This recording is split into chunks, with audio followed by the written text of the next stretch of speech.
Good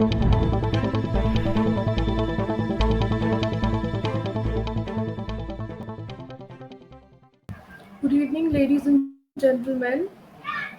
I, Pooja Shukla, on behalf of this Facebook page series Pooja Shukla, welcome you all to the fifth episode of Talk on the Facebook page of Pooja Shukla. And hello. today we have very special guest.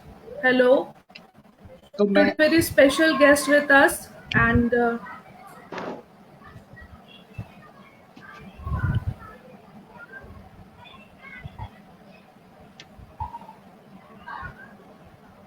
hello. Yes,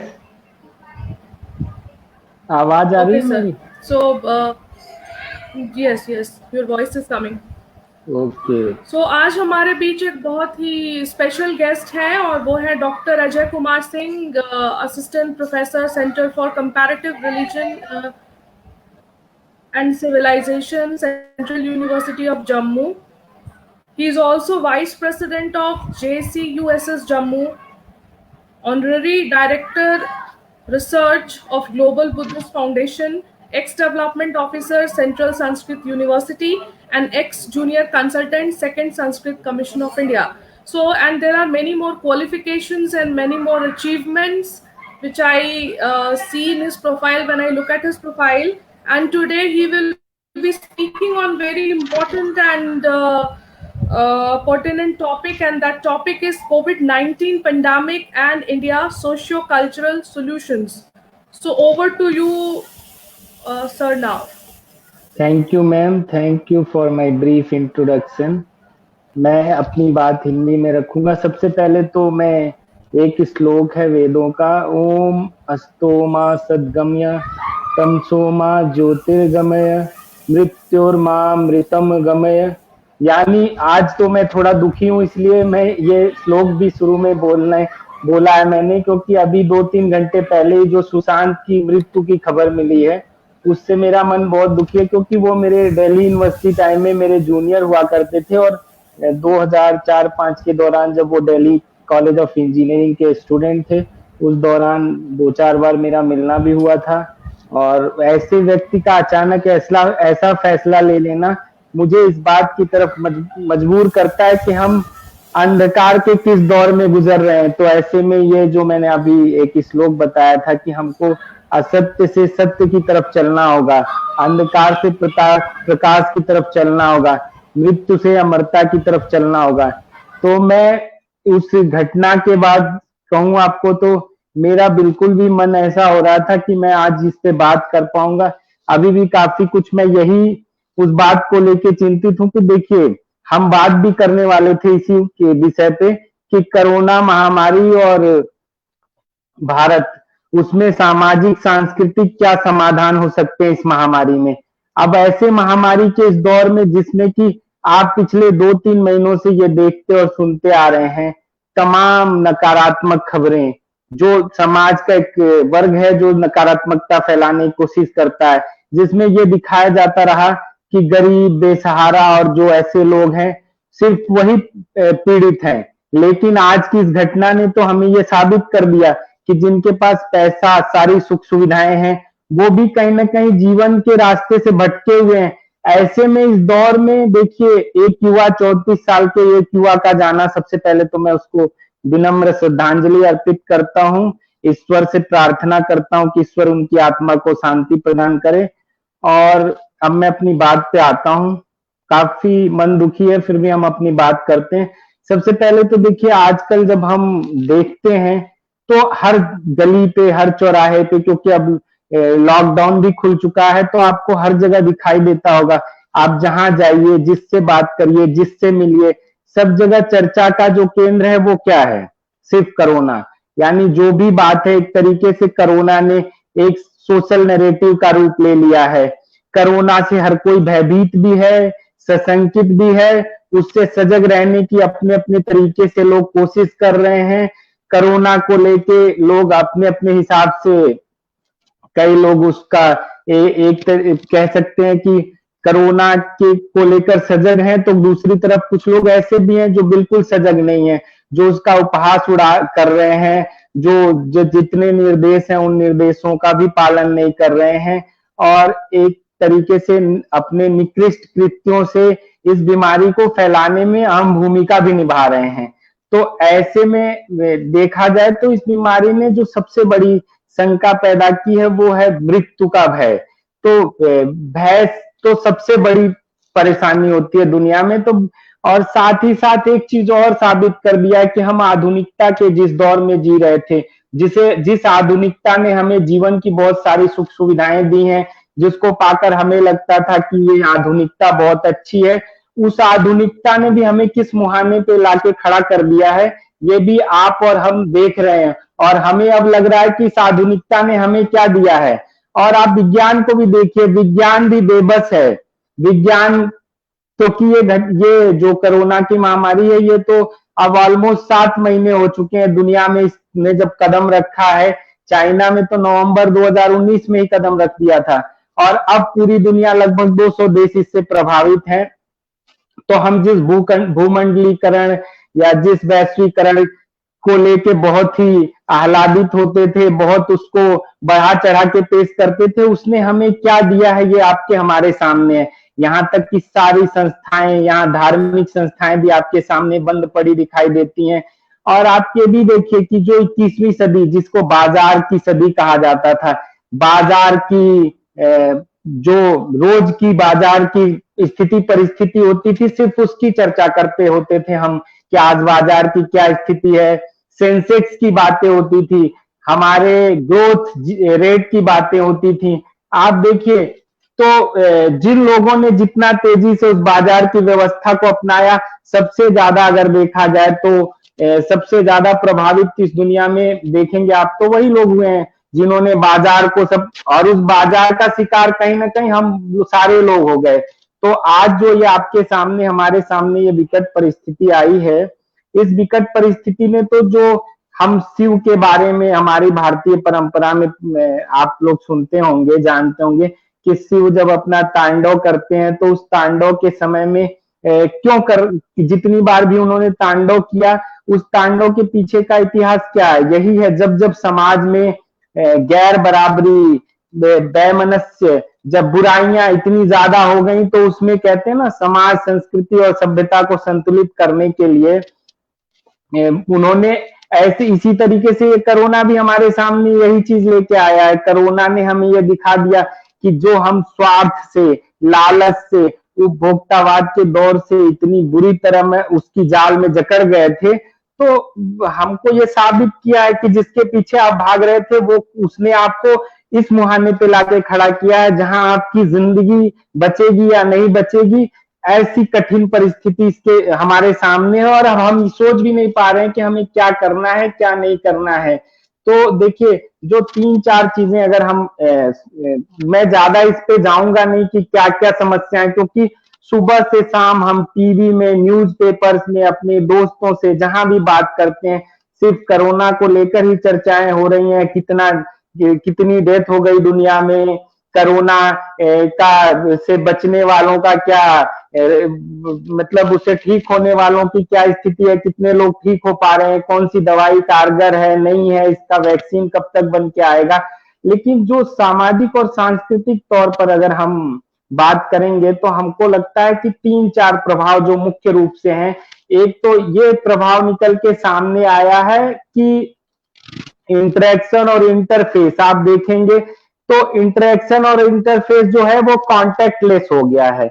यानी आप किसी के साथ interact भी कर रहे हैं तो डिजिटल मीडियम से, आप बाकी सारी चीजें बिना संपर्क के। दूसरी चीज है कि इस दौर में एक ये भी जो आज की घटना है वो भी कहीं ना कहीं उसको भी हम इससे जोड़ सकते हैं कि व्यक्ति जब जिस समाज से कट के जब जी रहा है तो उसके व्यवहार में भी बहुत बड़ा परिवर्तन दिखाई दे रहा है। उन्हीं परिवर्तनों का परिणाम आज की ये घटना भी है और कुछ पिछले दिनों जो तमाम अन्य घटनाएं हुई हैं जिसमें कई लोगों ने सुसाइड कर लिया, कई लोग स्ट्रेस में और कई बीमारियों का शिकार हो गए, वो किम कर्तव्य विमूढ़ हो गए हैं, हमें क्या करना चाहिए, क्या नहीं करना चाहिए, लोगों को समझ में नहीं आ रहा है। कई तो ऐसे लोग हैं जो सरकार चला रहे हैं, सरकार के नुमाइंदे हैं, वो भी मुझे लगता है ऐसी स्थिति, और क्योंकि वो भी तो कहीं ना कहीं, जिसकी बात मैंने पहले की, उस स्वार्थ लोलुपता, उस उपभोक्तावादी संस्कृति के जाल में जकड़े हुए लोग थे। और अब आज उनके सामने जब अचानक ऐसी चुनौती आई है, तो आप देखिए तो, और पूरे जीवन की शैली बदलने के लिए मजबूर कर दिया है इस कोरोना महामारी ने हमें। और जो सबसे ज्यादा प्रभावित किया है, वो मैं कहूंगा, क्योंकि मैं तुलनात्मक धर्म एवं सभ्यता केंद्र में असिस्टेंट प्रोफेसर हूं, तो और साथ ही साथ असिस्टेंट डीन स्टूडेंट वेलफेयर होने के नाते छात्रों से भी हर मजहब, जाति, धर्म जो हमारे यहाँ की परंपरा का हिस्सा है, जिसे मैं बहुत चीजों को नहीं मानता हूँ, ऐसे कैटेगराइजेशन को तो मैं बिल्कुल मानता भी नहीं हूँ, लेकिन फिर भी जो सत्य है हमारे समाज का, मैं उन सबके बीच में रहता हूँ, मिलता हूँ, बातें करता हूँ। तो मुझे जो बात उनसे सबसे जानने और समझने को मिली है, वो ये भी मिली है कि देखिए, कितना जो सोशल ट्रस्ट था, जो इंटरफेथ था हमारे भारतवर्ष में, खासकर जहां मल्टीपल कल्चर, जहां मल्टी रिलीजियस सोसाइटी है, वो भी कहीं ना कहीं तार तार हुआ है एक दूसरे के प्रति। आप कह लीजिए कि मन में शंका या ऐसी दुर्भावना भी पैदा की है इस महामारी में, कि लोग एक दूसरे को समझ रहे हैं कि किसी विशेष संप्रदाय ने, किसी विशेष समूह ने इसको बढ़ाने में, फैलाने में अपनी भूमिका अदा की है। तो एक ये भी चुनौती हमारे सामने आई है इस कोरोना महामारी से, जिसने हमारे समाज का जो प्लूरलिस्टिक कल्चरल एथोस जो हमारे है, जो प्लूरल है, उसको भी कहीं ना कहीं डिवाइड करने का या दूरी पैदा करने का, खाई पैदा करने का काम किया है। तो ऐसे में हमें लगता है भारतीय संस्कृति और जो है भारतीय समाज की जो संरचना है, वो कैसी होनी चाहिए, उसको किस रूप में, मैं इन्हीं विषयों पे अपनी बात रखूंगा। तो ये कुछ जो परिस्थितियां इसके कारण पैदा हुई हैं, मैं बहुत शॉर्ट में मैंने बताने, बाकी तो आप सब परिचित हैं, क्योंकि मैं वैसे भी नकारात्मक चीजों पे ज्यादा विश्वास, मैं कहता हूं जितना भी हो सकता है कि इसका प्रभाव, इसके जो दुष्परिणाम है वो बहुत भयंकर है, वो आप सब परिचित हैं। उन सब दुष्परिणामों पर बार बार चर्चा करके सिर्फ उनको इंगित करने की बजाय, हमें इसके सलूशंस क्या हो सकते हैं, हम कैसे इससे बच सकते हैं, इससे बेहतर तरीके से कैसे निकलते हुए हम मानवता को कैसे बचा सकते हैं, हमें लगता है हमें इस पर फोकस करना होगा। तो इसके लिए हमें मौजूदा संकट में क्या वैकल्पिक व्यवस्था हो सकती है, उसमें सामाजिक, सांस्कृतिक जो हमारी संरचना है वो क्या भूमिका निभा सकती है, हम इन्हीं कुछ बिंदुओं पे आपसे 2-3 बातें साझा करेंगे। तो सबसे पहले तो देखिए, आपको सबको पता ही है कि इसमें कितने देश कैसे प्रभावित हुए, फिर किन किन देशों ने, जिसमें कोरिया, स्विट्जरलैंड और 1-2 देश हैं जिन्होंने अच्छे तरीके से इसको हैंडल करने की कोशिश की। लेकिन इस आपदा की घड़ी में अगर हम देखें, तो भारतवर्ष ने कहीं ना कहीं जो हमारा नेशनल कैरेक्टर है, या जो हमारा राष्ट्रीय चरित्र है, उसने इस महामारी से निपटने में बहुत बड़ी भूमिका अदा की है। और इस क्रम में आप देखेंगे कि हमारे देश में जैसा कि असर दुनिया के बाकी विकसित देशों में पड़ा है, उसकी तुलना में अभी कम है। और हमें लगता है कि अगर हम लोग जो कुछ भी हमारे देश की सरकार ने निर्णय लिए, उसके साथ साथ, क्योंकि हमारी जो सामाजिक संरचना है उसमें हमारे यहाँ सत्ता तंत्र से ज्यादा हमेशा से समाज की भूमिका रही है, तो समाज खुद बढ़ चढ़कर हिस्सा लेता रहा है। पीछे भी ऐसी तमाम महामारियां हमारे देश ने झेली हैं, उस दौरान भी समाज के अवेयरनेस के, समाज के मजबूत तरीके से खड़े होने के परिणाम स्वरूप ही हम उन महामारियों का सामना कर पाए। कई ऐसी बीच में कार्यक्रम भी हुए जो सरकार द्वारा निर्देश के आधार पे भारत की जनता ने उसको अपने सर माथे से लगा के सरकार का कंधे से कंधा मिलाया, क्योंकि इस लड़ाई को हम तभी जीत सकते हैं जब हम सब मिलकर एक साथ इसका मुकाबला करेंगे। क्योंकि हम भारतवासियों की सबसे खास बात यह है कि चाहे हम कितने भाषा, भौगोलिक हमारी विषमताएं, भाषा की विषमताएं, सांस्कृतिक जो हमारे पहलू हैं, उनकी विषमताओं के बाद भी हम एकता में, एक रूपता में, तो नहीं कहता मैं उसको, एक रूपता के को मैं कभी जस्टिफाई भी नहीं करता। विविधता में एकता की जो हमारी पहचान है वही हमारी मजबूती भी है। और इस त्रासदी के दौर में भी अगर हम देखें तो हमारी उसी पहचान और उसी मजबूती ने हम सब भारतवासियों को एक परिवार के रूप में, एक राष्ट्र के रूप में एकजुट होकर इस महामारी को पराजित करने का जो साहस हमारे भारतवर्ष के सब लोगों में दिखता है, तो मुझे लगता है इसके पीछे जो हमारी वसुधैव कुटुंबकम की परिकल्पना रही है, जहां हम जीव और जगत में कोई भेद नहीं मानते, जहां हम सिर्फ इंसान की बात नहीं करते, सारे चराचर इस पूरे सृष्टि में जितनी भी चीजें, हम सबकी सुरक्षा और संरक्षण की बात करते हैं। तो ऐसी भावना के साथ का जो हम ऐसी भावना के साथ वाली परंपरा के लोग हैं, तो कहीं ना कहीं हम इसका मुकाबला भी इसी वजह से कर पा रहे हैं। अब देखिए तो हमारे यहाँ जो खास बातें मुझे दिखाई दी कि संकट की घड़ी में जो ध्यान रखने योग्य बातें, उनमें सबसे बड़ी बात है कि जो हमारी परंपरा से 4-5 आपने सीखा, हमारी परंपरा में जैन ले लीजिए, बौद्ध ले लीजिए, या सनातन परंपरा, इवन और भी परंपराएं जो यहाँ आकर फली फूली, सब जगह आप देखेंगे अहिंसा का मार्ग अपनाए जाने की बात की जाती है, सत्य का मार्ग अपनाना है, आपको अस्तेय यानी चोरी नहीं करना है, अपरिग्रह की बात लगभग हमारे यहाँ सारे धर्म और संप्रदाय करते हैं कि जितना जरूरत है उससे ज्यादा नहीं रखना है। तो इस महामारी ने भी हमें यही दिखाया है कि जो लोग पीड़ित हैं, अगर उनको बचाना है तो आपके पास अगर जरूरत से ज्यादा है तो आप उसको लोगों तक बांटें। आप लोगों को की जो परेशान है, जो भूख से पीड़ित हैं, जिनके पास दवाई के पैसे नहीं है, भोजन के लिए कुछ नहीं है, ऐसे में अगर आप अति संग्रह का भाव रखेंगे तो नहीं चलेगा। इसलिए ये तो हमारी परंपरा ने सिखाया, हमको उससे सीख लेना होगा।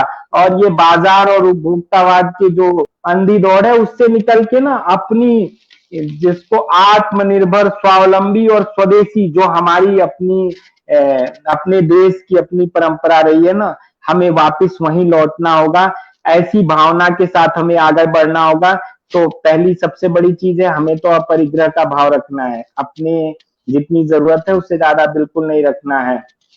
दूसरा है कि आपके पास जितनी भी सुविधाएं हैं, जो आपके उपयोग के बाद या आपको लगता है इसको हम साझा करेंगे तो इसका लाभ औरों को मिल सकता है, जो परेशान है उनको साझा करने से, क्योंकि हमारी संस्कृति साझा करने पे आधारित रही है। और सरकार और शासन जो भी समय समय पर निर्देश दे रहा है, मुझे लगता है उसका हमको अक्षरशः पालन करना चाहिए, एक अवेयर्ड और एक रिस्पॉन्सिबल सिटीजन के तौर पे। तभी जाकर, क्योंकि देखिए हमारे पूर्वजों ने भी कहा, अगर हम नहीं मानेंगे तो एक श्लोक है जिसमें कहा गया है ना, अग्नि शेषम ऋण शेषम व्याधि शेषम तथैव च पुनः पुनः प्रवर्धते तस्मात् शेषम न कार्येत। यानी अगर हमने इसको हल्के में लिया, इस बीमारी को, इस महामारी को, तो उसका परिणाम, जैसे कि शास्त्रों में कहा गया कि अगर हल्के में लेकर छोड़ दी गई आग, कर्ज और बीमारी मौका पाते ही दोबारा बढ़कर खतरनाक हो जाती है। इसलिए अगर हमने इसको भी हल्के में लिया, लाइटली लिया, और हमने सोचा हमें तो कुछ नहीं हो रहा है, बाकियों को हो रहा है, ऐसी भावना के साथ रखेंगे तो ये आपके पास पहुंचेगी, आपको भी इसका नुकसान उठाना पड़ेगा। तो मुझे लगता है कि आपको जो इससे बचना होगा, आपको इस भावना के साथ चलना होगा कि हमको इसको पूरी तरीके से मिटाना है। इसके लिए जितना भी कठिन और विकट परिस्थितियां हमारे सामने आएंगी, उसका पूरी चतुराई से और कड़ाई से और एकजुट होकर मुकाबला करेंगे, एक दूसरे का सहयोग करेंगे, एक दूसरे की जरूरतों को पूरा करने की अपनी तरफ से यथासंभव कोशिश करेंगे।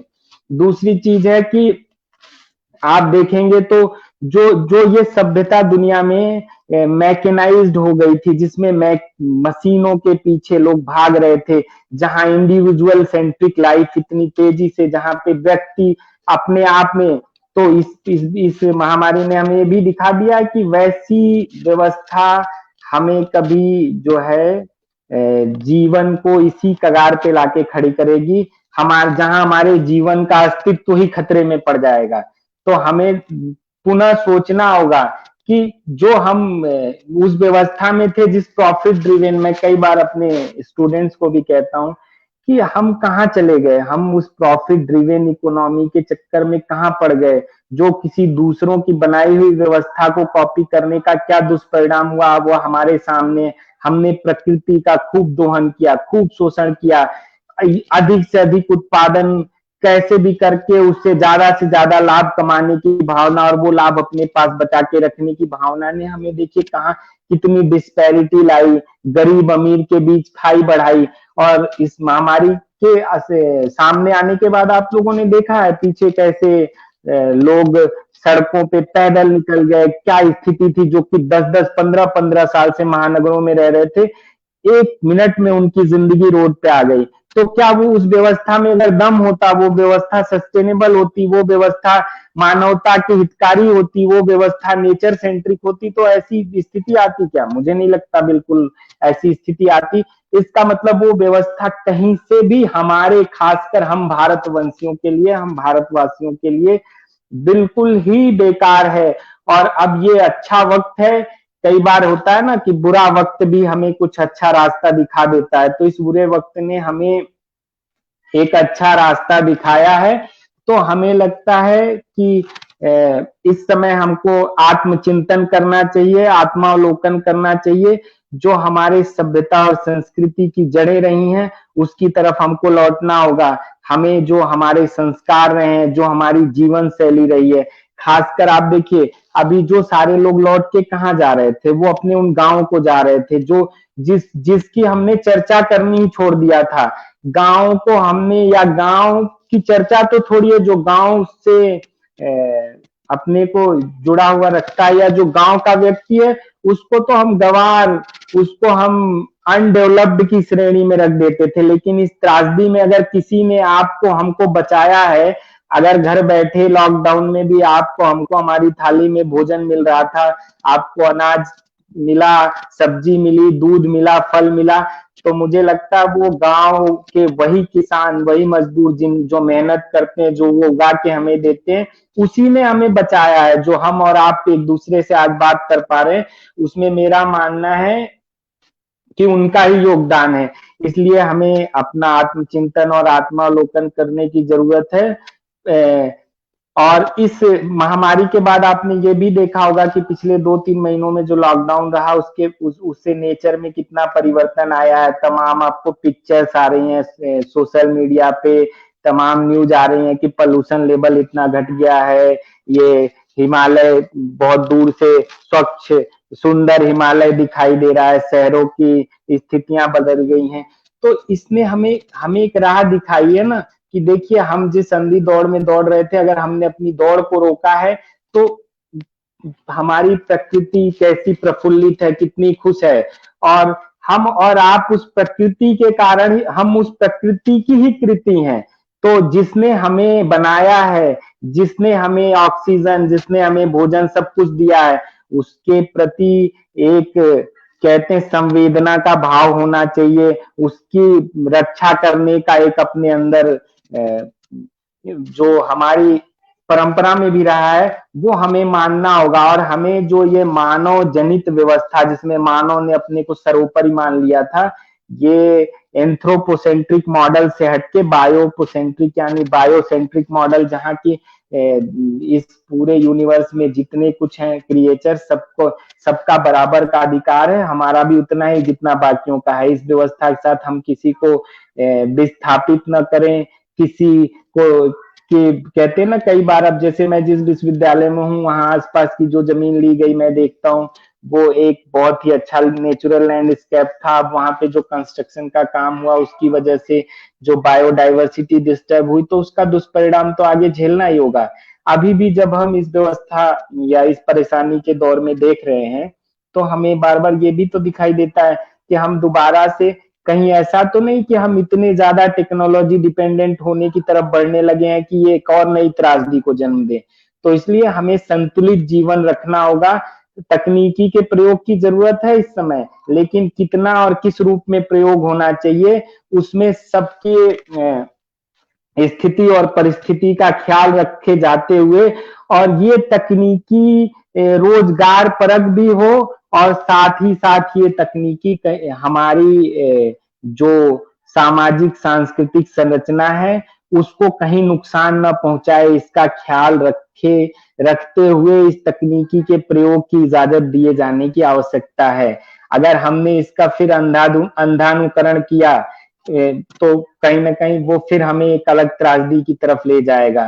तो इसलिए मुझे और ये भी लगता है कि हमारी परंपरा में आप चाहे गौतम बुद्ध का आर्य अष्टांगिक मार्ग है, जैन धर्म का पंच महाव्रत है, हमारी सनातन परंपरा में जो यम नियम है, इवन देखिए मैं ये भी कहता हूं कि हमारी भारतवर्ष में जितने भी धर्म, इवन इस्लाम, क्रिश्चियनिटी, सिखिज्म और जितने मन पंथ मजहब हैं, सब कहीं ना कहीं वो ठीक है, उनका फेथ अलग है वो, लेकिन संस्कृति, भोजन, खान पान, रहन सहन, इसमें ज्यादा भेद नहीं है, क्योंकि हम सब कहीं ना कहीं हमारी जो ओरिजिन है वो एक ही है।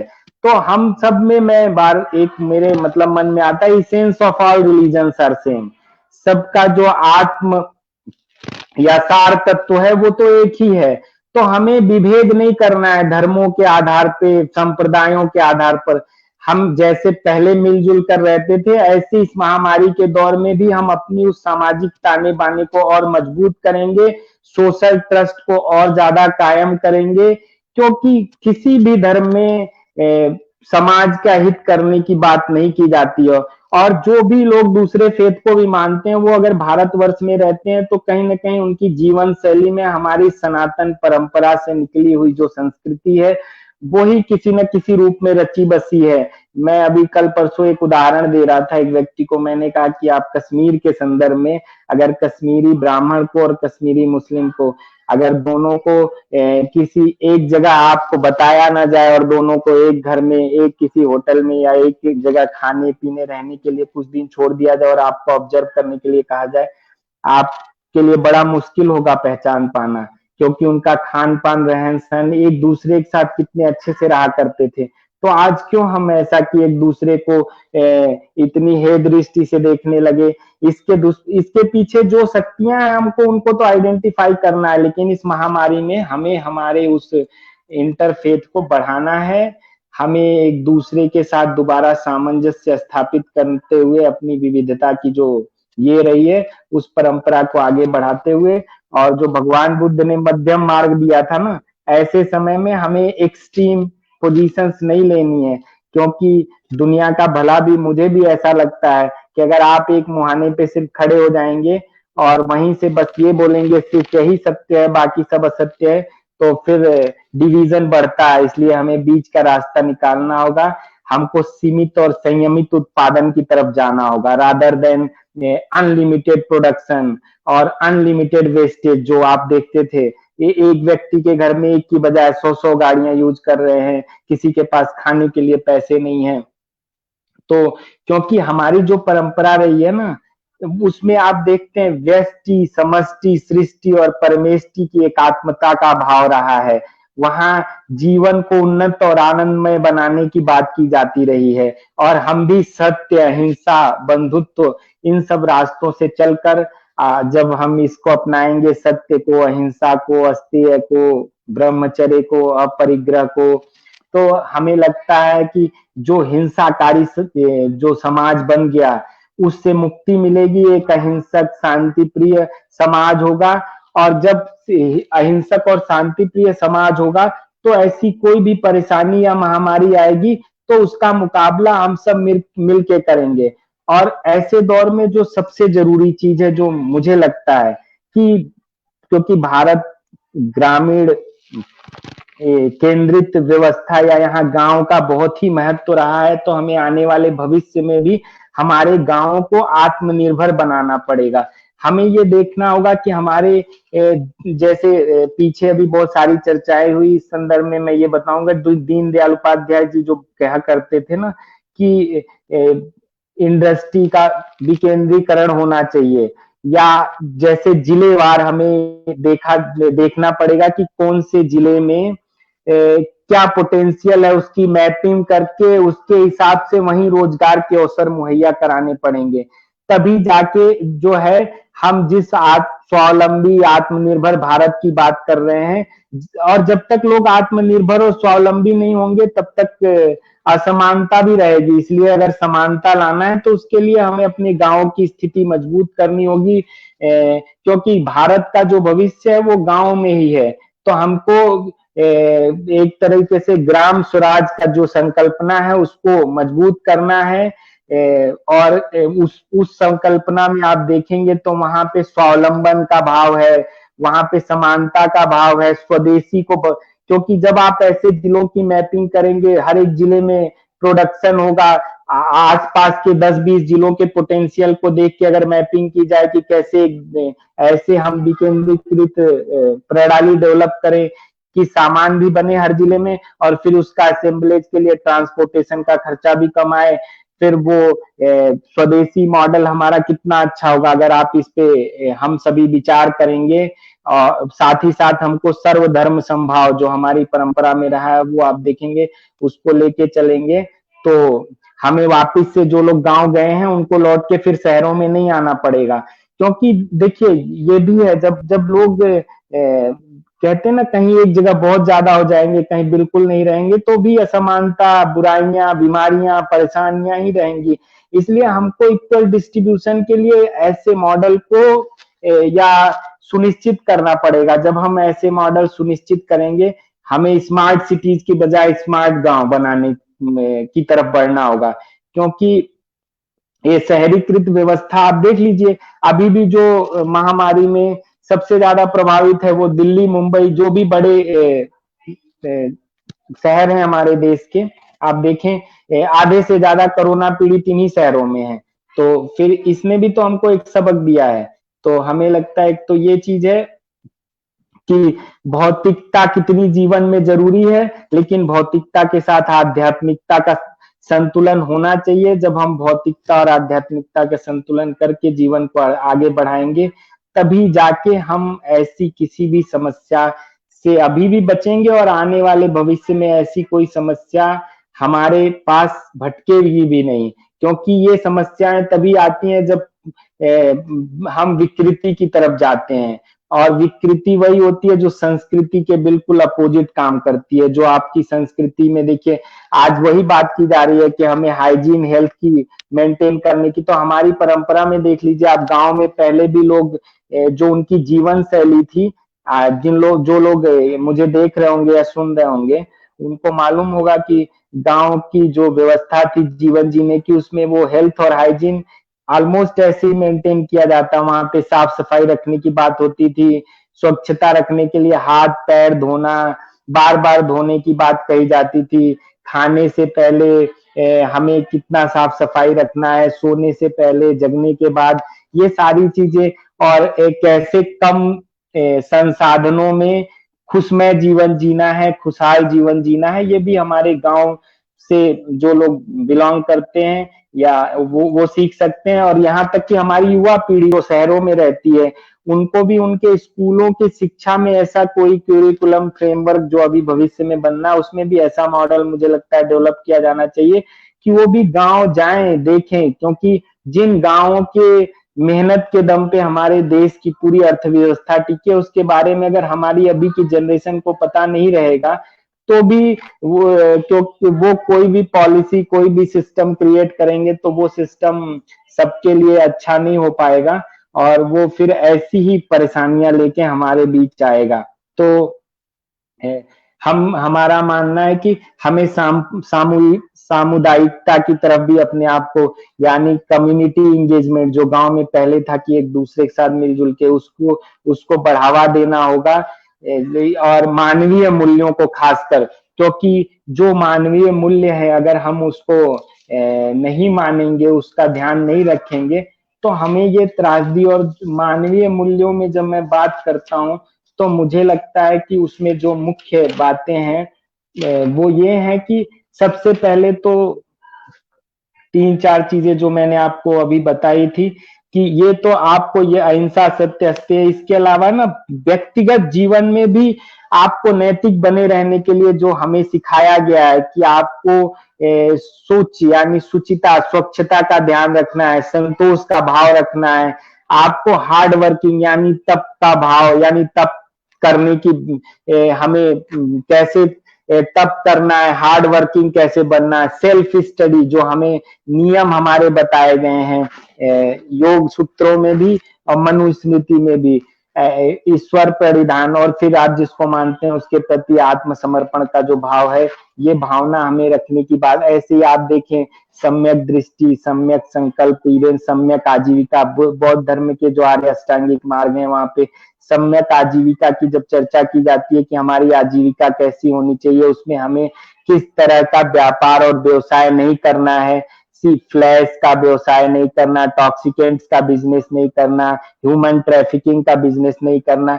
तो ये कहीं ना कहीं जो विकृति पैदा करने वाली चीजें समाज में होती हैं, उससे तो हमारी परंपरा के हर एक व्यवस्था, हमारी परंपरा में जितने भी धर्म और संप्रदाय फले फूले, उन सब ने इसी को बढ़ावा दिया है। तो हम अपनी जड़ों से क्यों अपने को काट कर जी रहे थे, ये आत्मावलोकन करने का समय हमारे पास आया है। तो हमें लगता है क्योंकि अगर हम गांवों को आत्मनिर्भर नहीं करेंगे तो खाद्य सुरक्षा भी तो हम सब घर बैठे मिल गया, सरप्लस प्रोडक्शन था, लेकिन अगर इनको हम और ज्यादा आत्मनिर्भर बनाएंगे तो खाद्य सुरक्षा हम अपनी तो खाद्य सुरक्षा कर ही पाएंगे, अपने देश की, पूरी दुनिया की भी खाद्य सुरक्षा की जिम्मेदारी उठाने का हमारे लोगों में दम है और कर सकते हैं। तो मुझे लगता है कि हमें इस पर भी ध्यान देने की जरूरत है।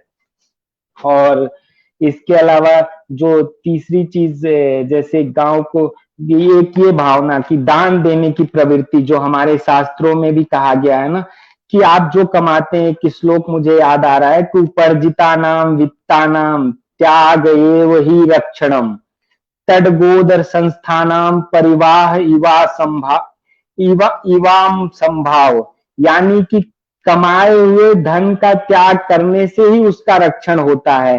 क्योंकि जैसे देखिए तालाब में अगर पानी बहता नहीं है तो गंदा हो जाता है, बेकार हो जाता है, पीने योग्य है। तो इसलिए अगर ईश्वर ने आपको धन संपत्ति दी है तो आप उसका त्याग करें, उसको लोगों में को दें, बांटें। ऐसे ही दान को लेकर भी हमारे धर्म शास्त्रों में, हमारे ग्रंथों में, हमारे साहित्यों में, हमारे तमाम जो ऋषि मुनि रहे उन्होंने समय समय पर हमें निर्देश दिया है कि आपको धन जो है अगर जरूरत से ज्यादा उसको खर्च करना है उसको, क्योंकि अगर आप उसका उपयोग अच्छे काम में नहीं करेंगे तो वो फिर आपका भी नाश करेगा। ऐसे ही परोपकार की भावना को लेकर चाणक्य नीति का एक श्लोक मुझे याद है कि वहां पे कहा गया है परोपकरणम येषाम जागर्ति हृदय सताम विपद नश्यन्ति विपदस्ते नश्यन्ति विपदस्तेषाम संपदा स्यु पदे पदे, यानी जिन सज्जन व्यक्तियों के हृदय में परोपकार की भावना जागृत होती है वे वही लोग अपना जीवन निर्बल लोगों की सहायता में लगाते हैं। इसलिए ये हमें बचपन से ही सिखाया गया है। अब आप और हम क्या करते हैं, हम अपने छोटे बच्चे को स्कूल से आने के बाद सीधे पूछते हैं कि तुमने कितने मार्क्स हासिल किए, तुमने क्लास में टॉप किया कि नहीं। तो वो तो जो प्रॉफिट ड्रिवन इकोनॉमिक मॉडल है जहां कि बाप बेटे से भी तभी तक संबंध रखता है जब तक उसका उससे लाभ जुड़ा है, और वो भी लाभ क्वांटिटी में, क्वालिटी में नहीं। लेकिन हम नॉलेज सीकिंग सोसाइटी के लोग हैं जहां ज्ञान को पा लेना ही हमारा मूल उद्देश्य है, क्योंकि हमारे जीवन का अंतिम लक्ष्य है शांति के साथ मोक्ष की प्राप्ति। और उस यानी जो मोक्षदायी जीवन अगर आपको प्राप्त करना है, शांति, सुकून और रियल हैप्पीनेस जिसको हम ब्लिस कहते हैं, जो जो अंतः मन से होता है, वो तो तभी मिलेगा जब आप क्वालिटी यानी गुणों के पीछे जाएंगे। आप अपने अंदर, अपने बच्चे के अंदर, अपने परिवार के अंदर, फिर अपने आसपास के लोगों के अंदर आपकी जितनी क्षमता है उस क्षमता से आप उसका विकास कीजिए, अपना योगदान दीजिए। क्योंकि मैंने पहले भी कहा कि हमारी जो व्यवस्था है ना वो सत्ता पे आधारित नहीं है कि सत्ता के भरोसे बैठे रहेंगे। तो जो बहुत सारे लोग हैं, आप देखते होंगे, वो सत्ता के भरोसे का रोना रोते रहते हैं कि सरकार को ऐसा करना चाहिए। सरकार तो देखिए जो है वो कर रही है, अपने लेवल पे यथासंभव प्रयास कर रही है। उसमें हो सकता है कुछ कमियां खामियां भी हों, उसको दूर करने के लिए वो लोग अपने, हमें उसकी बात उठानी चाहिए, उस पर करना चाहिए। लेकिन सिर्फ उसका रोना रोने से, सिर्फ गरीबों की चर्चा करने की बजाय उस गरीब के लिए एक मानव होने के नाते आप क्या करते हैं? क्योंकि देखिए, गांधी जी को अगर राष्ट्रपिता कहा गया, गांधी जी इतने महान बने, तो गांधी जी ने जो कहा वो गांधी ने अपने जीवन में अपनाया।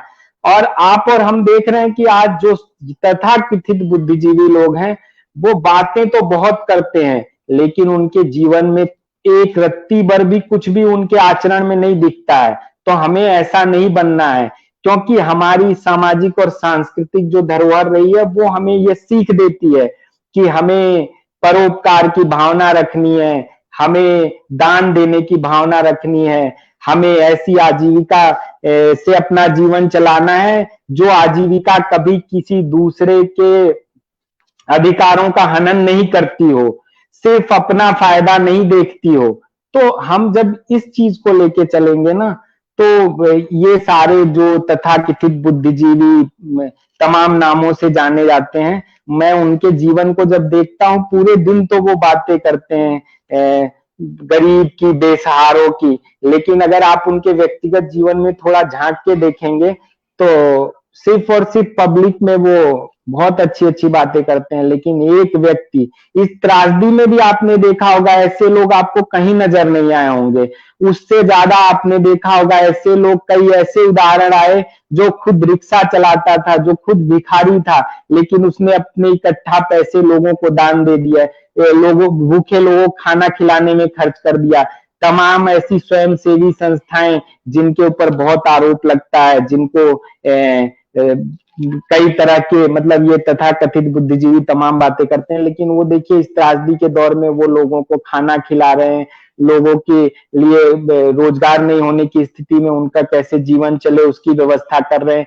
क्योंकि हमारी परंपरा हमको यही सिखाती है कि आप दूसरों की निंदा से घबराइए मत, लेकिन एक व्यक्ति होने के नाते, एक मानव होने के नाते, मानव धर्म सबसे पहले है। तो मानव धर्म आपका यही है कि आप दूसरों का, अपने पड़ोसी का, अपने समाज का ख्याल रखें। तो एक तो साथ ही साथ जो श्रमिक हैं या उनके हितों का संरक्षण भी जरूरी है, तभी हमारा ये सामाजिक ताना बाना मजबूत, क्योंकि वो हमारे आधार स्तंभ है। ऐसे ही जो एक बात सबसे ज्यादा मिसिंग है इस पूरी पिछले कई महीनों की चर्चा में, कि पूंजीपतियों को पैकेज देने की बात खूब होती है, जो गरीब रोड पे आए उनकी भी खूब बात होती है, लेकिन मुझे लगता है उनके साथ साथ वो मिडिल क्लास, जो हमारी पूरी इस भारत की विकास यात्रा का रीढ़ है, वो लोग जो इस दौर में बेरोजगार हो रहे हैं, उनकी क्या परेशानियां, उनकी क्या समस्याएं हैं, और उनको कैसे हम उनकी समस्याओं में हमारा क्या योगदान हो सकता है, हमें लगता है उन पर भी बात की जानी चाहिए। उनकी समस्याओं का, खासकर लोअर मिडिल क्लास, जो आपको 5-5, 10-10 हजार रुपए महीने की सैलरी पे काम तो करता है, जो उसको आदेश होता है वो यथा शब्दशः पालन करने की कोशिश करता है, अपने दर्द को लोगों तक बताता और गिनाता भी नहीं है। लेकिन हम और आप, अगर हमें पता है कि ऐसे आपके आस पड़ोस में किसी व्यक्ति के साथ ऐसा हुआ है, तो क्योंकि उनका ख्याल नहीं रखा जाएगा, अगर वो टूटेंगे तो समाज टूटेगा।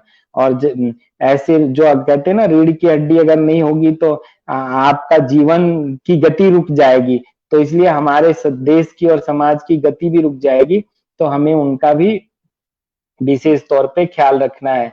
और बाकी तो बहुत सारी बातें हैं, मुझे लगता है जैसा पूजा जी ने पहले बोला था कि हम इसको थोड़ा इंटरेक्टिव रखेंगे, तो मुझे लगता है अगर आप कोई सवाल हो कि कैसे हम अपनी किसी की कोई उत्सुकता हो तो मैं उस पे अपनी बात रखूं, वो ज्यादा बेटर होगा। तो अगर आपके दर्शकों में किसी का कोई सवाल हो, किसी कोई क्वेरी है, तो आप मुझसे बोल सकते हैं। रादर देन मैं वन वे कम्युनिकेशन में विश्वास करता नहीं, क्योंकि मैं इस परंपरा को मानने वाला व्यक्ति हूँ कि हमें साथ मिलकर तो हमें अपने विचार भी एक दूसरे के साथ चर्चा के स्वरूप में हो तो ज्यादा बेहतर है।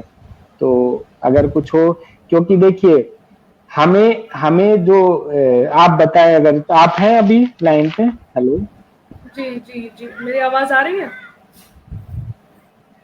आ रही है। कुछ सवाल है अजय जी तो जो मैं आपके सामने रखना जी चाहूंगी। बताइए। तो पहला हम्म। सवाल ये है कि आप कोविड-19 जो है उसने जी। जो सोशियो कल्चरल जो स्ट्रक्चर है हमारे समाज का, उस पे हम्म। सकारात्मक प्रभाव डाला है, और अगर डाला है तो किस प्रकार डाला है? देखिए डाला यही है ना कि इस पूरी महामारी ने ना अमीर गरीब, ऊंचे छोटे नीचे जो भी है, बड़ा छोटा अमीर गरीब, सबके बीच का भेद मिटा दिया। क्योंकि बीमारी में तो ये नहीं देखा कि कौन अमीर है कौन गरीब है, उसने तो सबको प्रभावित किया है। और इस बीमारी और इस महामारी के बाद यही निकल के सामने आया कि जीवन सबसे पहले है। तो जीवन को बचाने की, यानी मानवता को बचाने की ये लड़ाई है।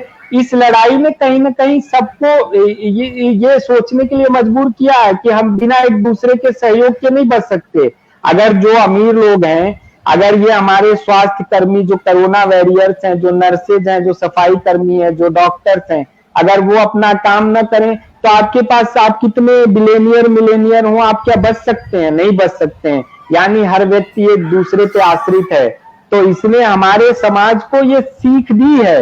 अब कितना हम सीखेंगे ये, क्योंकि देखिए हम कई बार ऐसा होता है ना कि जब परिस्थिति विकट होती है तो हमारे मन में बहुत अच्छी बातें आती हैं, हम लेकिन हमारे अंदर वो दृढ़ निश्चय, दृढ़ संकल्प की कमी है। हमें दृढ़ संकल्प करना होगा कि अब परिस्थिति ठीक भी हो जाएगी तो हमारे मन में जो भी कुछ आया कि हमको मिलजुल के रहना है, समाज के अंदर कोई कॉन्फ्लिक्ट नहीं रखना है, एक दूसरे का बराबर महत्व है, हर कोई इस व्यवस्था को चलाने में बराबर भागीदार है, चाहे वो उसकी पोजीशन कुछ भी हो, लेकिन वो व्यवस्था टिकी हुई है तो सबके सहयोग से। ये बात निकल के आई है। तो और दूसरी चीज जो आई, जो हमारा ब्रेन ड्रेन जिसकी बात की जाती थी, सब अमेरिका में, यूरोप में और दुनिया के देशों में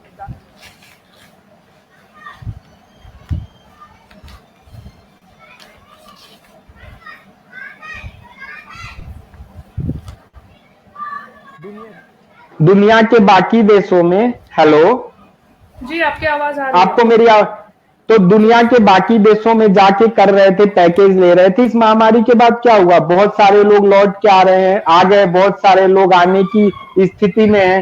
तो इसको हमको ब्रेन ड्रेन के रूप में, जैसे कि हमारा ब्रेन यहाँ से ड्रेन हो गया, अब वापिस हमारे यहाँ आएगा, तो उसका समुचित उपयोग होगा। और हमारे विकास यात्रा में, और इंडिजिनस मॉडल जो हमारा लोकल हो, जिसमें कि लोकल फ्लेवर हो, जब उसके साथ होगा और हमारे अपने लोग उसका हिस्सा होंगे ऊपर से नीचे तक, तो हमारे समाज में जो एक दुराव सा आ गया था वो दूर होगा। मुझे ऐसा लगता है इस महामारी ने हमें और ये भी दिखाया है कि देखिए ये किसी जाति धर्म मजहब को नहीं देखती। और जो भारतवर्ष में रह रहा है वो कहीं ना कहीं जो जिस सभ्यता से हम सब निकले हैं, वो सब लोग उसी सभ्यता और संस्कृति से निकले हैं। तो कहीं ना कहीं उनकी जीवन शैली, जीवनचर्या में वही सारी चीजें रही हैं। फेथ अलग हो सकता है, लेकिन हम कहीं ना कहीं जुड़े हुए हैं अपने उन्हीं सांस्कृतिक क्रियाकलापों की, उन्हीं सांस्कृतिक गतिविधियों के आधार पे। तो इसके कारण एक बहुत अच्छा और सुनहरा मौका है हम अपने देश को दोबारा से दुनिया के नक्शे पे एक अलग मॉडल के साथ स्थापित करने का, जो मॉडल प्योरली क्वालिटी बेस्ड होगा, जो प्योरली स्वावलंबी, आत्मनिर्भर, स्वदेशी और हर किसी की चिंता करने वाला होगा। एक दूसरा प्रश्न आया है, मुझे लगता है आप स्क्रीन पे देख पा रहे होंगे। Educated people talk too much about philosophy, but they are the biggest failure in execution of their philosophy. मैं इस बात से पूरी तरीके से, मैंने ये बात तो बीच में ही कही थी कि जो सो कॉल्ड बुद्धिजीवी लोग, आपकी आवाज आ रही है कुछ, जो सो कॉल्ड बुद्धिजीवी लोग हैं दुनिया में या भारतवर्ष में खासकर, जो पिछले कई दशकों से शायद भारत का नेतृत्व और प्रतिनिधित्व भी करते रहे थे, अभी आज शायद सिस्टम से बाहर है, तो नकारात्मक में लगे रहते हैं। लेकिन आप उनके जीवन को खुद देखिए ना, मैं नहीं ब्लेम करता, हो सकता मैं अपनी मतलब जितनी मेरी अंडरस्टैंडिंग है, जितना मैंने देखा है, वो सिर्फ बातें करते हैं, जीवन में उतारा नहीं, तभी तो हम इस मुकाम पे पहुंचे हैं। अगर हमने हमारी परंपरा में जो कुछ या हमारे इतना बृहद और विशाल हमारी अपनी धार्मिक, सांस्कृतिक और दार्शनिक परंपराएं रही हैं, उसके बाद भी अगर हम फेलियर की तरफ या इस ऐसे मुकाम पे खड़े हैं, ऐसे मुहाने पे खड़े हैं जहां जिंदगी और मौत के बीच का फासला बहुत छोटा है, तो शायद इसी वजह से है ना कि हमने उसको अपने जीवन में अपनाया नहीं। हमें जीवन में अपनाना होगा। जैसे आज सुशांत की डेथ के बाद जो मेरे मन में 100 सवाल आ रहे हैं, मैं कह रहा हूं मुझे हम सबको उनको सैल्यूट करना चाहिए जो पैदल अपने घरों तक गए, वो उससे ज्यादा स्ट्रांग थे। सुशांत एक सेलिब्रिटी थे, बहुत सक्सेस, सो कॉल्ड सक्सेस, यानी वो वही भौतिकता की दौड़ में तो सक्सेस थे, लेकिन कहीं ना कहीं वो अपने जीवन के जहां कहते हैं ना भौतिकता और आध्यात्मिकता का बैलेंस होना चाहिए था, उसमें वो इम्बैलेंस थे, बैलेंस नहीं बिठा पाए और उन्होंने अपनी जीवन लीला समाप्त कर ली। तो इसलिए जीवन में उतारना जरूरी है, और आपकी जितनी कैपेसिटी है आप उसके अनुसार छोटा प्रयास करिए, लेकिन प्रयास आपको ही करना है, क्योंकि हमारी पूरी परंपरा हमको ये बताती है कि सबसे पहले सेल्फ रियलाइजेशन। आप दूसरों की तरफ उंगली उठाने से पहले अपनी तरफ झांकिए। अगर आप अपनी तरफ झांकेंगे, खुद को पहचानेंगे, खुद का जीवन क्यों है इस संसार में, उसका उद्देश्य जो था, उसके हिसाब से आप क्या कुछ सब कुछ ठीक कर रहे हैं, अगर ये आत्मावलोकन करेंगे तो मुझे नहीं लगता हमारे भारतवर्ष को आने वाले समय में कोई भी दोबारा से विश्व पटल पे इस महामारी के बाद सबसे बड़ी शक्ति, और वो शक्ति का मतलब वो आर्म्स वाली शक्ति नहीं, वो शक्ति होगी बौद्धिकता की, वो शक्ति होगी आध्यात्मिकता और वैज्ञानिकता के समन्वय की, वो आप देख पाएंगे। हेलो हेलो, मेरी आवाज आ रही है अब तक? आ रही है। जी जी, एक और प्रश्न है, ये आपके विषय से संबंधित है। जी जी अ, जी ये जो विषय है कंपैरेटिव रिलीजन एंड सिविलाइजेशन, जी जी जी तुलनात्मक धर्म और एवं सभ्यता सभ्यता। का, तुलनात्मक धर्म एवं सभ्यता का जो अध्ययन है, जी ये आपके अनुसार ये जरूरी क्यों है? लोगों को क्यों पढ़ना चाहिए इसको विषय के रूप में? देखिए, वही क्योंकि क्योंकि हम और आप पूरे देश में या जो मॉडर्निज्म आया और पोस्ट मॉडर्निस्ट अप्रोच है, उन्होंने दुनिया को क्या दिया, उन्होंने उन्होंने कहा ये जितनी भी धार्मिक संस्थाएं हैं, ये जितने भी रिलीजियस इंस्टीट्यूशंस हैं, ये सब कहीं ना कॉन्फ्लिक्ट बढ़ाते हैं। तो आप और हम और हमारी पीछे की 100 साल की जनरेशन ने कहीं ना कहीं उन बातों से दिग्भ्रमित भी हुई। तो ऐसे में धर्म का मूल उद्देश्य क्या है, धर्म क्या है और धर्म का सार तत्व क्या है, ये जानना बहुत जरूरी है। क्योंकि तुलनात्मक धर्म की सबसे बड़ी खासियत यह है कि वो ये बताता है कि सभी धर्मों का सार तत्व एक ही है, सिर्फ उनके फॉर्म अलग अलग हैं, और वो अपनी भौगोलिक, सामाजिक, सांस्कृतिक स्थिति और परिस्थितियों के कारण विकसित हुए।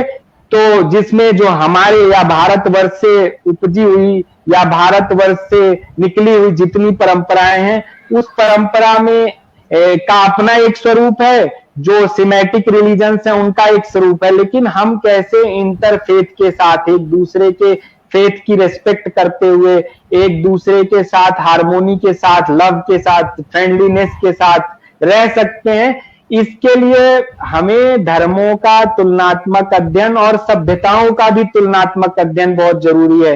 तभी आपको यह भी पता चलेगा कि दुनिया की सारी सभ्यताएं, जैसे एक मिसकॉन्सेप्शन जो मैं भी सुनता आया होता था कि ये पुरुष या पितृसत्तात्मक सत्ता है, लेकिन जब आप सभ्यताओं का अध्ययन करेंगे तो आप पाएंगे कि सबसे पहले इस दुनिया में पितृसत्ता से पहले मातृसत्ता की पूजा होती थी। तो वो पूजा या उनकी जो पूजा का मतलब मेरा रिस्पेक्ट से है। जैसे हमारे यहाँ शास्त्रों में कहा गया यत्र नार्यस्तु पूज्यन्ते रमन्ते तत्र देवता, तो हमारे यहाँ तो नारी की ये सम्मान था। इस बात को हमारी युवा पीढ़ी जानेगी तभी तो। धर्म का मतलब सिर्फ हिंदू मुस्लिम क्रिश्चियन जैन होना नहीं, एक इंसान के तौर पे आपका क्या धर्म है ये भी बताया जाता है हमारे यहाँ, कि आपका पहला मतलब एक स्वधर्म होता है, एक समाज के प्रति धर्म, राज्य के प्रति धर्म, राष्ट्र के प्रति धर्म। ये सब धर्म क्या क्या है, इनमें क्या भेद और विभेद है, और धर्म कैसे आपको मजबूत बनाने का काम करता है, कैसे आपकी को आधार देता है जीवन को मानवता के प्रति प्रेममय बनाने का। धर्म कभी नफरत नहीं देता है, धर्म कभी बांटने का काम नहीं करता है, क्योंकि धर्म के जो अर्थ को नहीं समझते वो ऐसी बातें करते हैं। इसलिए हम तुलनात्मक धर्म एवं सभ्यता के माध्यम से यही बताने का प्रयास करते हैं कि जैसे कि देखिए इस्लाम में कहा गया है ना कि सब कुछ अल्लाह का बनाया हुआ है। तो जब सब कुछ अल्लाह का बनाया हुआ है तो जो इस्लाम को मानते हैं वो भी, जो नहीं मानते हैं वो भी उन्हीं का बनाया मान लीजिए एक पल के लिए। तो वो दोनों में भेद नहीं है ना। जो इस बात को समझ जाएगा तो वो इस्लाम का फॉलोअर होने के बाद भी गैर इस्लामिक लोगों से इतनी मोहब्बत करेगा। लेकिन शायद गलत तरीके से उनको, क्योंकि जो बताने और सिखाने वाले लोग हैं वो ट्रेंड नहीं थे, उनको कुरान की अंडरस्टैंडिंग नहीं है, उनकी वेदों की अंडरस्टैंडिंग नहीं है, बाइबल की अंडरस्टैंडिंग नहीं है। तो ऐसे लोग उनको दिग्भ्रमित और रास्ते से भटकाते हैं। ऐसे में एक स्पेसिफिक और प्रॉपर जो है स्कूल ऑफ थॉट होना चाहिए ना, और एक प्रॉपर सिस्टम होना चाहिए। तो ऐसे में हमारा जो विभाग है वो यही प्रयास कर रहा है। तो बस यही कहना है मुझे। बाकी तो अगर कोई चाहे जुड़ना बोलना इस विषय पे हमसे और राय लेना तो मुझे लगता है आपके फेसबुक के माध्यम से भी मुझसे जुड़ सकते हैं, या मेरे यूनिवर्सिटी की वेबसाइट पे सारी डिटेल्स हैं। जी, बहुत सराहनीय कार्य है आपके विभाग का, और जो विषय आप पढ़ाते हैं इसमें कोई दो राय नहीं है कि लोगों की आंखों को खोलने के लिए वो विषय पढ़ना बहुत जरूरी है, खासकर वर्तमान समय में जो स्थितियां हैं उसमें। अब मैं चाहती हूँ कि आप हमारे जो यहाँ दर्शक हैं उनको अपने विषय में कुछ बताएं, क्योंकि मैं जब आपकी उपलब्धियों पे देखती हूँ तो मुझे ये दिखता है कि काफी कम उम्र में, काफी कम आयु में आपने बहुत सारी उपलब्धियां जो है, मेरे पास जितनी है मुझे ये पूरी तरीके से विश्वास है कि इसके अलावा भी आपकी उपलब्धियां बहुत होंगी, लेकिन मेरे पास जो दिख रही है उसमें भी बहुत, जैसे कि आप कंसल्टेंट रहे हैं सेकंड संस्कृत कमीशन के, आप डेवलपमेंट ऑफिसर रहे सेंट्रल संस्कृत यूनिवर्सिटी के, आप ऑनरेरी डायरेक्टर हैं, आप ऑनरेरी डायरेक्टर रिसर्च है ग्लोबल बुद्धिस्ट फाउंडेशन के। तो ये जो सफर रहा है आपका, ये कैसे आपने इसको तय किया? देखिए डॉक्टर पूजा, मैं सबसे पहले तो आपको धन्यवाद देना चाहूंगा, जो मैं शुरू में देना चाहिए था कि आपने मुझे बुलाया, लेकिन मैं वास्तव में आज बोलने की स्थिति में नहीं था। अभी भी मेरे दिमाग में जो कुछ घंटों पहले घटना हुई है वो बार बार गूंज रही है। इसलिए सबसे पहले तो मैं क्षमा भी चाहूंगा क्योंकि कई बार मैं बोलते समय भी बहुत सारी चीजों में या कई चीजें मेरे दिमाग से मिसप्लेस भी हो गई। अब रही बात उपलब्धि, देखिए ये उपलब्धि नहीं है, बस मैं ये मानता हूं कि ये मेरे संस्कारों का परिणाम है, जो मुझे मेरे माता पिता से, फिर बाद में मेरे ननिहाल से, फिर मैं जिस स्कूल में सरस्वती विद्या मंदिर में पढ़ा, जिसका ये असर रहा कि जब मैं कॉलेज में आया, कॉलेज में मैं साइंस का स्टूडेंट था, लेकिन साइंस के बाद जब मुझे लगा कि नहीं, मैं वैसे दुनिया में बहुत लोग साइंस पे काम कर रहे हैं, बहुत सारे इन्वेंशंस कर रहे हैं, लेकिन मुझे लगा कि नहीं, मेरा झुकाव या कहीं ना कहीं जो मुझे मेरे बचपन से मेरे माता पिता और मेरे नाना नानी और स्कूल के आचार्यों से जो मुझे मिला, उसके आधार पे मुझे लगा कि नहीं, मुझे भारतीय ज्ञान परंपरा का की समझ और बढ़ानी होगी। क्योंकि मैंने देखा समाज में उस समय भी, क्योंकि 21st सेंचुरी में इंटर कर रहे थे जब मैं कॉलेज में इंटर किया था, तो मुझे ऐसा लगा कि उस दौर में मैंने देखा लोग किसके पीछे भाग रहे हैं, लोग किसको सक्सेसफुल मान रहे थे, जिनकी जेब में पैसा, वो पैसा चाहे किस रूप में आता है, कैसे कमाते हैं, कितना करप्शन करते हैं, इससे कोई लेना देना नहीं, सिर्फ लोगों की सक्सेस का पैमाना वही था। ऐसे में मुझे लगा कि नहीं, ये रास्ता मुझे शांति और सुख नहीं दे सकता, जिस शांति और सुख यानी जिस ब्लिस की मैं बात कर रहा था। तो मैंने फिर पीजी किया रिलीजियस स्टडीज में, उसके बाद मैंने संस्कृत साहित्य में आचार्य किया, संस्कृत संस्थान में काम करने का अवसर मिला पाली और प्राकृत ग्रंथों के ऊपर। वहां फिर मैं पाली प्राकृत विकास परियोजना का डेवलपमेंट ऑफिसर रहा। उस दौरान मैंने जातक पाली एक टेक्स्ट है उसकी संस्कृत छाया की, फिर पाली भाषा और व्याकरण के विविध आयाम में एक पुस्तक है उसको मैंने संपादित किया। उसके बाद एक बौद्ध दर्शन की एक पुस्तक है, उस पर काम किया। बाद में मुझे उस दौरान फिर प्रवासी भारतीयों को लेकर जब ट्रांसनेशनल यानी ये जो ग्लोबलाइजेशन के दौर में ट्रांसनेशनलिज्म एंड ऑल दैट जब इनकी बातें सुनता रहा तो मेरी जिज्ञासा हुई और उस समय भी मैंने फिर एक नया विषय चुना, प्रवासी भारतीयों का अपने स्वभूमि के साथ जुड़ाव कैसे है, उसमें उनकी प्रेरणाएं, मतलब मैं उसका topic cultural linkages of overseas Indians with its homeland and analysis of their attitudes and motivations.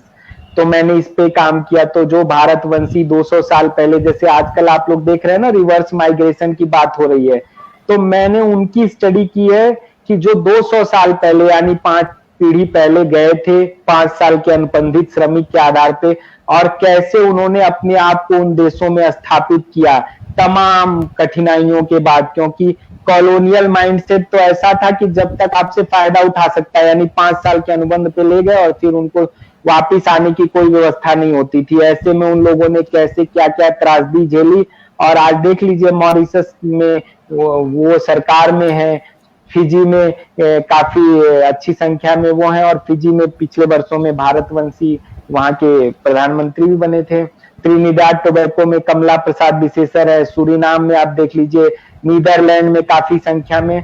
तो मैंने ये जानने की कोशिश की कि देखिए हम और आप कैसे अपनी संस्कृति और अपनी जड़ों से भटक गए, लेकिन वो लोग, मैं 2 उदाहरण दूंगा अपने जीवन यात्रा के, इस जो भी पढ़ाई की है उस दौर में। एक तो उनसे जुड़कर लगा, देखो वो 5 पीढ़ी पहले गए 1820, 24, 29 के आसपास, और उन लोगों के वो कुछ लेके नहीं गए थे, कोई सिर्फ छोटे किसी ने रामचरितमानस या गीता का कुछ ऐसा गुटका टाइप से जो छोटी छोटी पुस्तकें होती थी वो लेके गए थे, और उनकी मेमोरीज में जो भारतीय संस्कृति का बैगेज था उसके आधार पर उन्होंने पूरा भारतवर्ष बना दिया वहां को।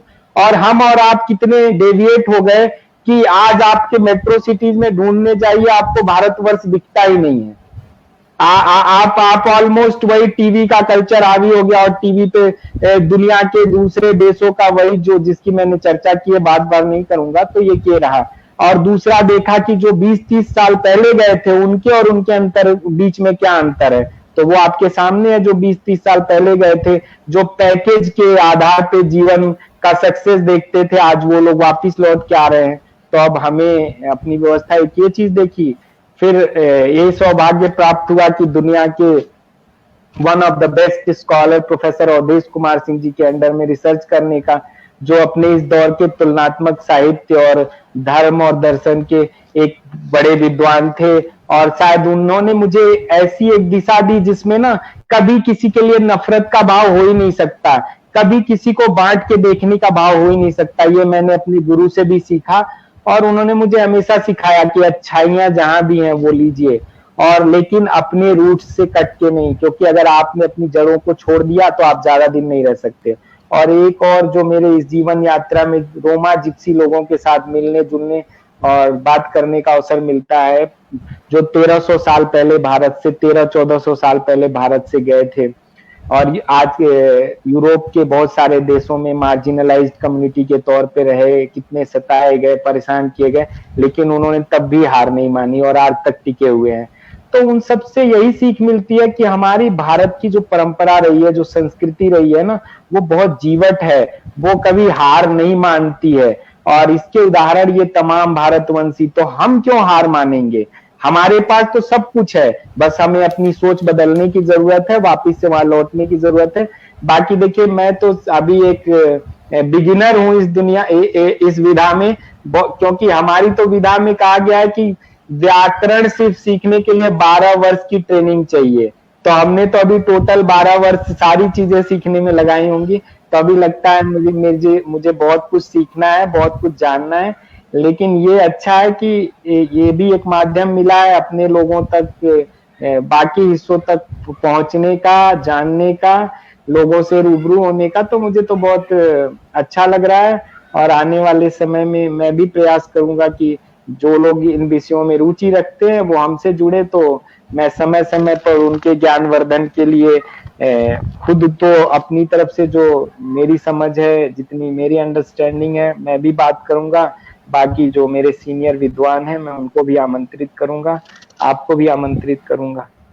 तो शुक्रिया शुक्रिया आभार। एक एक चीज और मैं आपसे कहना चाहूंगी कि आज का जो युवा वर्ग है उसका झुकाव जो व्यावसायिक पाठ्यक्रम है, जिसको पढ़ने के बाद रोजगार मिलने की जो संभावना होती है वो ज्यादा होती है, उसकी तरफ है। तो उस युवा वर्ग के लिए अपने विषय के संदर्भ में आप क्या संदेश देना चाहेंगे? मैंने कब कहा हमारी हमारी पूरी परंपरा में व्यावसायिक शिक्षा रही है। हमारे यहाँ तो व्यवसाय के आधार पर तो आपकी देखिए जो अभी आ गया ना समाज में कि ये जाति वो जाति, हमारे यहाँ तो व्यवसाय के आधार पर निर्धारित, प्रोफेशन के आधार पे। तो हमें तो 6 वर्ष का होने के बाद ही 6-7 वर्ष की अवस्था में निर्धारित कर दिया जाता था कि ये धनुर्विद्या में जाएंगे, ये औषधि की विद्या में जाएंगे, ये शिल्पकार बनेंगे, ये नाटककार बनेंगे। तो व्यवसायिक शिक्षा तो हमारी हम, क्योंकि आपको मैंने बताया ना अभी कि सम्यक आजीविका में बताया गया कैसी आजीविका, तो वो तो उनकी जो कहते हैं ना basic tenets of Hinduism, Buddhism, Jainism के जो बेसिक टेनेट्स हैं, उस टेनेट्स को भी जब आप पढ़ेंगे तो आपको पता चल जाएगा कि वहां ऐसा नहीं कहा गया है कि आपको व्यवसायिक शिक्षा से दूर जाना, मतलब जैसे आरोप लगता है स्केपिंग रूट का, ऐसा नहीं है। आप देखिए 4 पुरुषार्थ की जो बात की गई है ना, धर्म, अर्थ, काम और मोक्ष, उसमें धर्म आधारित जीवन कैसे हो, धर्म का मतलब संयमित और नीति परक नैतिकता से परिपूर्ण जीवन हो, अर्थ के क्या क्या उपाय करने चाहिए, अर्थ भी जीवन में उतना ही जरूरी है, ये बताया गया। और कैसे आप, तो उसके लिए तमाम विधाएं रही हैं। आप इसीलिए कह रहा हूं कि खजाना है पूरा का पूरा व्यवसायिक शिक्षा। आप देखिए अपना ये ड्रामेटिक सभी फिल्म आज बार बार मुझे वो बात आती है इसलिए बता रहा हूं कि आप देखिए हमारे यहाँ ड्रामेटिक्स की कितनी विशाल, नाट्य शास्त्र की कितनी बड़ी परंपरा है, कितना महान परंपरा है। उसमें जम्मू कश्मीर में आचार्य अभिनव गुप्त का भी बहुत बड़ा योगदान रहा है। लेकिन कश्मीर को, जम्मू को लोग किस ज्यादा देश के बाकी हिस्सों में भी मुझसे भी पूछा जाता है कि आप जम्मू कश्मीर में हैं, वहां कैसे रह लेते हैं।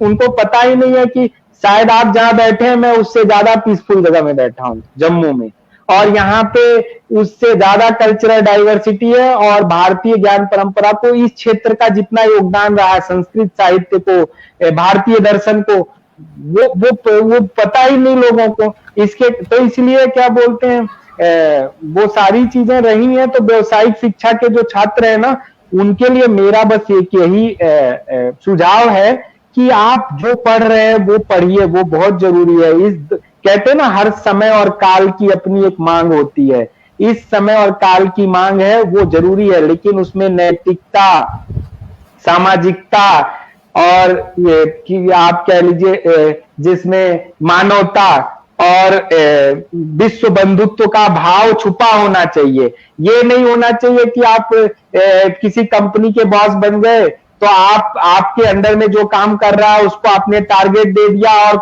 उसने आपको आके परिस्थिति बताई भी, उसके बाद भी आप कहते नहीं मुझे टारगेट से मतलब है। चाहे तुम अपने फादर का, जैसे इंश्योरेंस के केस में कई लोग मिलते हैं, मैं उनको बोलता हूं कि आप ऐसे टारगेट देकर क्यों जिंदगी जीते हो, और टारगेट किस बात का टारगेट, आप ऐसी चीज व्यवस्था बनाइए जिसमें वो जरूरी है जो लेना चाहता है वो लेगा, थोड़ा प्रॉफिट कम होगा, लेकिन आपको झूठ तो नहीं बोलना पड़ेगा, गलत प्रॉमिसेज करके तो नहीं। जैसे आप देखिए टीवी में बहुत सारे ऐड आते, कहते हैं आपको 6 फीट से 8 फीट कर देंगे, काले से गोरा कर देंगे। ऐसा व्यवसाय करने की सलाह हमारे शास्त्र नहीं देते। व्यवसाय की पूरी सलाह देते हैं लेकिन ऐसे व्यवसाय नहीं। यानी झूठ पर आधारित नहीं, फरेब पर आधारित नहीं, बस यही फर्क है। तो ये जान जाएगा जो बच्चा इसको समझेगा। इसीलिए तो हम लोगों ने कुछ कोर्सेज भी शुरू किए हैं जो बाकी के स्टूडेंट पढ़ते हैं, मैनेजमेंट के, एजुकेशन के, आपके साइंस के बच्चे पढ़ते हैं, एथिक्स का पेपर पढ़ते हैं, कंपैरेटिव रिलीजन का, सेविज्म का सर्टिफिकेट कोर्स शुरू किया है। अभी हमने ब्राह्मी और शारदा लिपि का एक कोर्स शुरू किया है, इसलिए क्योंकि उनको पता चलेगा कि जो चीज वो अभी पढ़ रहे हैं वो अगर उनके यहाँ मिलेगा तो उसमें मॉडल भी तो इंडिजिनस होगा। आप बताइए, जब हमको कहा जाता था सोने की चिड़िया, 16वीं 17वीं शताब्दी तक हमारी अर्थव्यवस्था दुनिया की टॉप अर्थव्यवस्था में थी, तमाम आक्रमण और गुलामी के बाद भी। लेकिन ये जो कैपिटलिज्म का दौर आया, ये जो कॉलोनियलिज्म का दौर आया, इसके बाद हम क्यों ऐसे हो गए? क्योंकि शायद हम अपनी उन्हीं जो हमारी व्यवस्था थी, उस व्यवस्था को हम भूल गए, उसके आधार पे हमने अपने को आगे बढ़ाना छोड़ दिया, तभी तो ये हालत हो गया हमारा।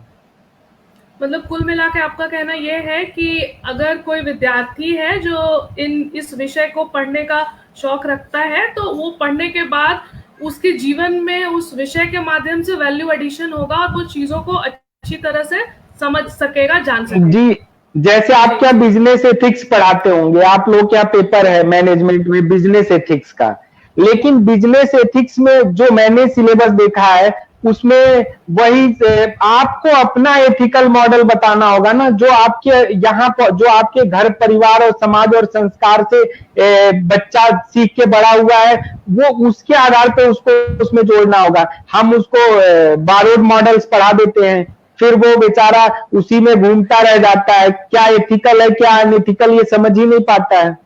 जी जी बिल्कुल।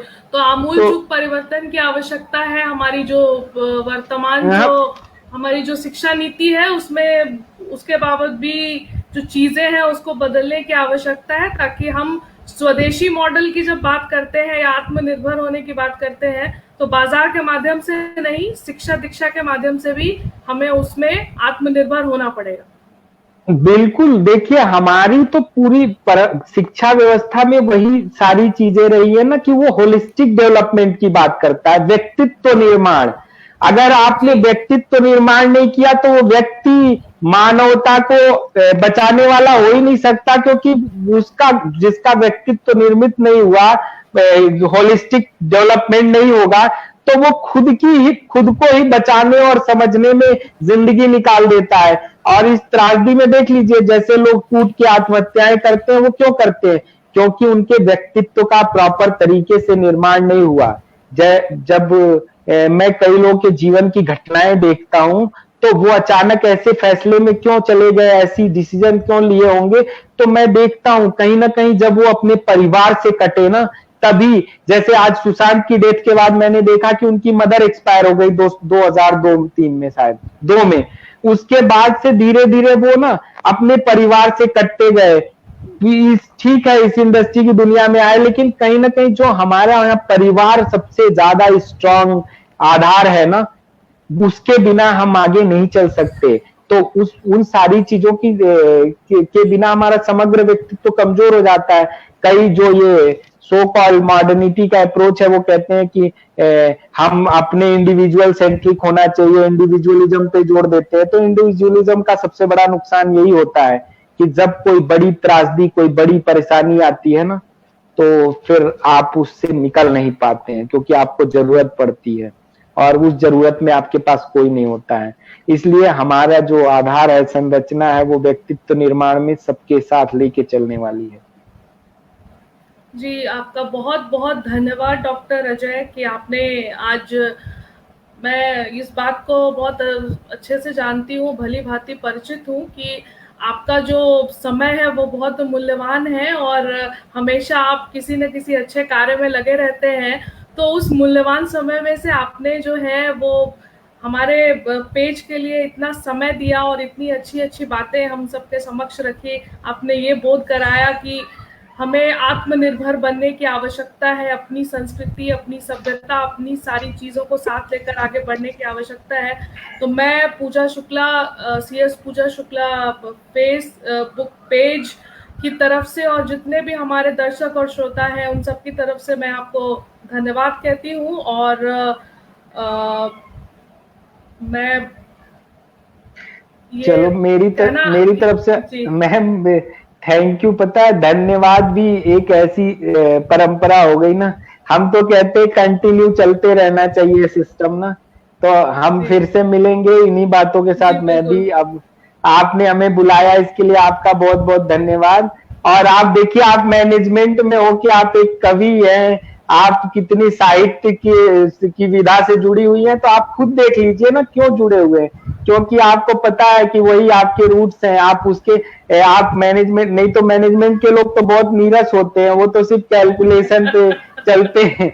उनके उनके लिए तो सिर्फ कुछ ये होता है कि आज प्रॉफिट कितना हुआ, कितना शेयर मार्केट आगे गया पीछे गया। तो ऐसे में मुझे लगता है आपकी कविताएं भी मैंने उसकी भी आवश्यकता होती है सर। मेरा मैनेजमेंट के जो मेरे जो भाई बंधु हैं वो देखेंगे तो उन्हें दुख होगा बड़ा इस बात पर नहीं नहीं कोई वो कि मैं नहीं कह रहा हूँ, मैं नहीं कह रहा हूँ वो है जरूरी। देखिए हम मैं लास्ट में अब भी एक बात कहते हुए अपनी बात खत्म कर दूंगा कि देखिए वो है आपके हमारे धर्म का मतलब, मैं बोलना रह गया कि धर्म का मतलब उसमें स्पिरिचुअलिटी है, इमोशन है और एक्शन है। जी वो तो आपका एक्शन पार्ट हो गया, आपका कर्म है वो बताना करना, उसकी जानकारी रखना, बच्चों को बताना। लेकिन साथ साथ वो इमोशनली वो इमोशंस उसके अंदर कैसे जिंदा रहे, वो इमोशनल बॉन्डिंग कैसे बची रहे, उसके लिए जो ये काम करता है ना साहित्य, कविताएं, आपके जो शास्त्र है, उसकी भी जरूरत पड़ती है। और फिर जब उनके बिना जब आपके अंदर इमोशन और एक्शन नहीं होगा तो आप स्पिरिचुअल हो नहीं सकते। तो सबकी जरूरत है ना, तभी तो आप ओवरऑल एक आपके से जो लोग होंगे मुझे लगता है उनको खुशी होती होगी, वो कभी ऐसा नहीं सोचेंगे। तो अच्छी बात है। और अच्छी, और आपने देखा भी होगा तमाम साइंस के लोग के आगे चल के जब स्पिरिचुअल हुए तो उन्होंने दुनिया में जी कितना बिल्कुल। बड़े नाम के तौर पे आपके सामने है। बहुत सारे ऐसे लोग साइंटिस्ट थे बाद में स्पिरिचुअल लीडर हो गए। तो थैंक यू, चलो बहुत आपका अच्छा लगा। आपका बहुत बहुत शुक्रिया। और अभी तो ये ऐसा प्रतीत होता है कि इसको आगे बढ़ाते रहे और चर्चा जो है वो चलती रहे, क्योंकि ये विषय ऐसा है जिसपे जो चर्चा है उसको किसी एक जगह विराम देना बहुत ही कठिन कार्य होगा। लेकिन समय की पाबंदियां हैं और हम अपने जी समय जी से जो जो हमारा निर्धारित समय था उससे कुछ आगे ही बढ़ गए हैं। तो अब किसी दूसरे एपिसोड में हम फिर से आपको बुलाएंगे और किसी दूसरे विषय पे, इसी इसी विषय से जुड़े किसी दूसरे पहलू पर जो है वो हम चर्चा करेंगे। तो आपका बहुत बहुत आभार, बहुत बहुत धन्यवाद डॉक्टर अजय हमसे जुड़ने के लिए। थैंक मैं जो है वो thank you CS so much ma'am, thank you.